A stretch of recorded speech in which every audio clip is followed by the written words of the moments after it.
Sudah pastinya orang ini akan diberikan rezeki yang melimpah ruah, akan dibalas oleh Allah Subhanahu Wa Taala. Yang kesembilan, baca Quran. Ya, ini bersesuaian dengan kita think Quran.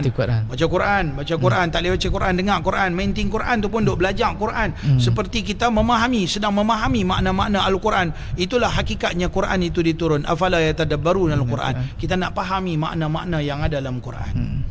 Di dalam sebuah hadis yang diriwayatkan oleh Imam Tirmizi, Abu Dawud, Nasa'i dan Imam Hakim daripada Uqbah bin Amir, Nabi SAW menyebutkan bahawa seorang yang membaca Quran dengan suara yang kuat seumpama orang yang bersedekah secara terang-terangan.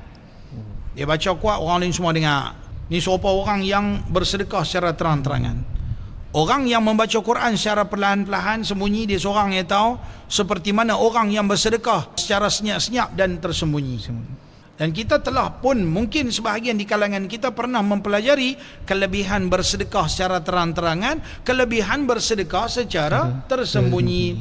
Pendek kata, orang yang baca Quran hakikatnya dia bersedekah, hakikatnya dia berzikir, menyebut kalamullah. Sudah pastinya orang ini akan diberikan rezeki yang melimpah ruah, akan dibalas oleh Allah Subhanahu Wa Taala.